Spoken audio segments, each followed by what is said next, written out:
네, 글로벌 채권 시장 동향과 전망을 짚어보면서 투자 안목을 키워보겠습니다. 머니인사이트 오늘은 전병하 NH투자증권 수석연구원 모셨습니다. 어서 오십시오. 네, 안녕하십니까. 반갑습니다.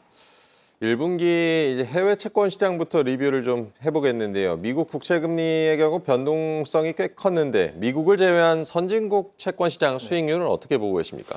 우선은 1분기에 미국 채권 시장 금리는 줄곧 하락하는 모습들이 많이 관찰이 네. 됐는데 아무래도 유럽이나 일본, 이제 선진국 시장을 주로 구성하는 국가들은 금리가 줄곧 올랐습니다. 그래서 채권 투자하시는 분들에게는 좀 다소 부담스러웠던 네. 그런 환경이지 않았을까라고 생각을 하고 있는데 투자 성과 측면에서는 나쁘지 않았습니다. 달러화 가치가 하락하면서 유로화 또는 엔화 가치가 상당 부분 올랐기 때문에 금리가 오르면서 떨어졌던 성과들을 환율 차익으로 대부분 다 메이크업했다. 이렇게 평가할 수 있을 것 같습니다. 네, 선진국 채권 시장 그래도 양호했다. 신흥국 채권 시장 역시 1분기는 좀 흐름이 괜찮았습니까? 네, 기대했던 것보다는 확실히 괜찮았던 모습이었고요. 네. 이제 근본적인 배경이라고 한다면 이 트럼프 대통령이 관세 정책을 강하게 밀어붙이지 않으면서 네. 약간의 안도 심리가 있었다. 그래서 트럼프 대통령이 당선된 것 치고는 상당 부분 성과들이 괜찮았고요. 특히나 이제 달러화가 계속 약세의 흐름을 보이면서 신흥국 통화 역시도 상당 부분 좀 개선되는 모습들이 관찰됐고 이런 부분들이 전반적인 성과 견인에 상당히 기여했다 이렇게 볼 수 있겠습니다. 네, 어쨌든 우리가 그 미국 채권 시장을 지금까지는 주로 얘기했는데 미국 채권 시장은 좀 변동성이 컸고요. 일단 뭐 2분기 앞으로 이제 미국을 제외한 선진국 채권 시장 전망은 어떻게 보고 계십니까? 일단은 뭐 제가 보기에는 2분기도 1분기처럼 모멘텀은 좋을 거다라고 보고 있습니다. 이제 2분기 들어가면서 유럽이나 일본 금리도 좀 하락하기 시작했고요. 네. 최근에 이제 관찰된 특징적인 흐름은 미국 금리가 오르면서 달러화 가치가 재차 떨어지는 모습들 네. 관찰됐습니다. 이런 걸 봤을 때는 앞서 말씀드렸던 금리가 하락하는 환경에서 이제 가격도 올라가는 그런 모습들을 기대해 볼 수 있을 것 같다라고 판단을 하고 있기 때문이라고 볼 수 있을 것 같고요. 네. 일단은 이제 2분기의 초점은 관세 정책이 키가 될 것 같습니다. 그래서 모든 나라들이 경제 성장률의 하방 압력을 경험하기 때문에 전체적으로 금리는 떨어지는 환경에서 유럽 같은 경우는 재정 정책 힘들을 받아서 어쨌든 환율이 좀 강한 모습들 보일 수 있을 거다라고 예상을 하고 있습니다.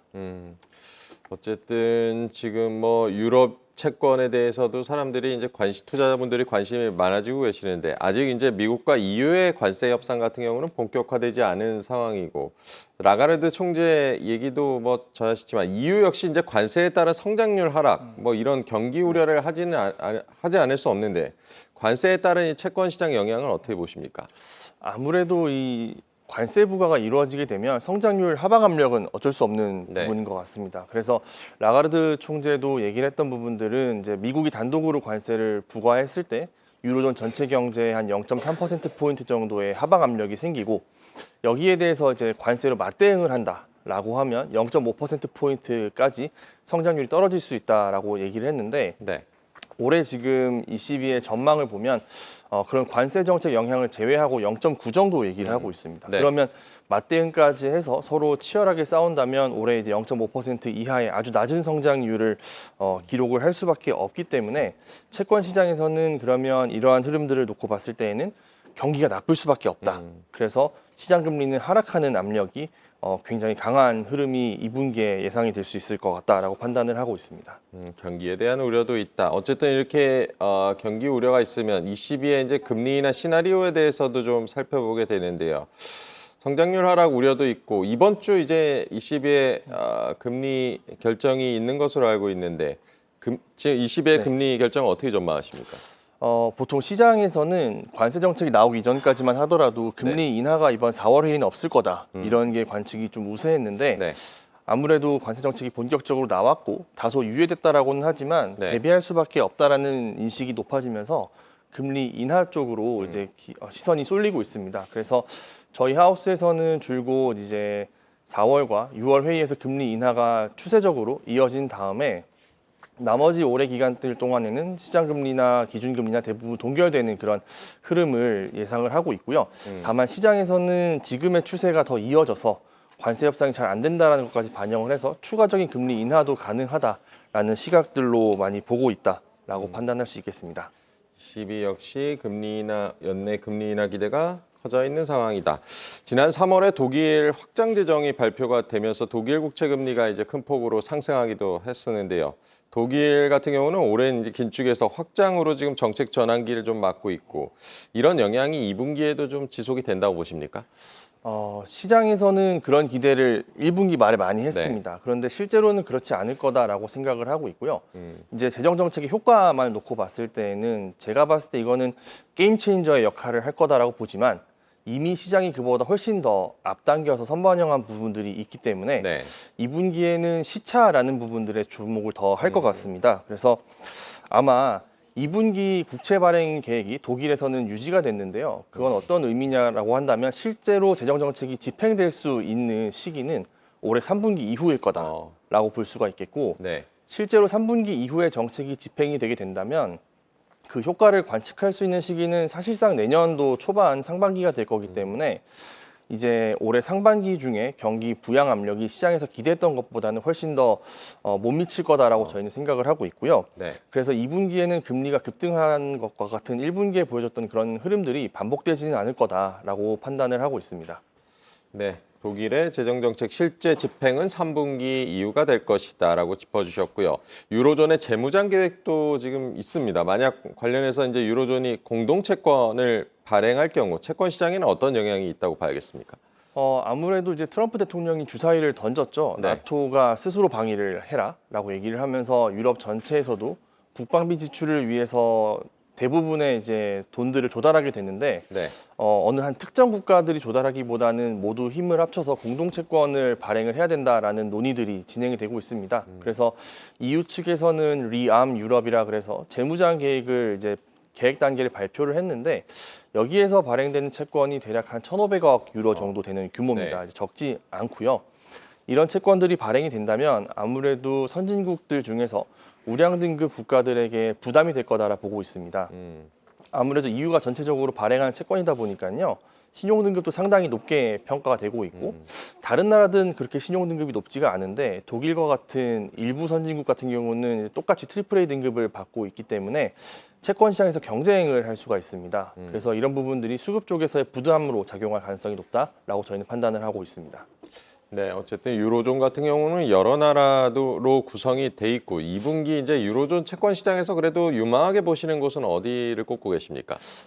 저희가 생각했을 때는 2분기는 한시적으로 금리가 좀 빠르게 떨어질 수가 있겠는데요. 네. 조금 더 중장기적인 흐름을 보자면 금리가 재정정책과 리암 유럽과 같은 계획들로 인해서 반등할 가능성이 높다라고 보고 있습니다. 그래서 이런 부분들을 이제 종합적으로 따져봤을 때에는 좀 프랑스와 같이 최근에 금리가 급등했던 국가들의 단기 채권들이 유망을 하다라고 판단을 하고 있고요.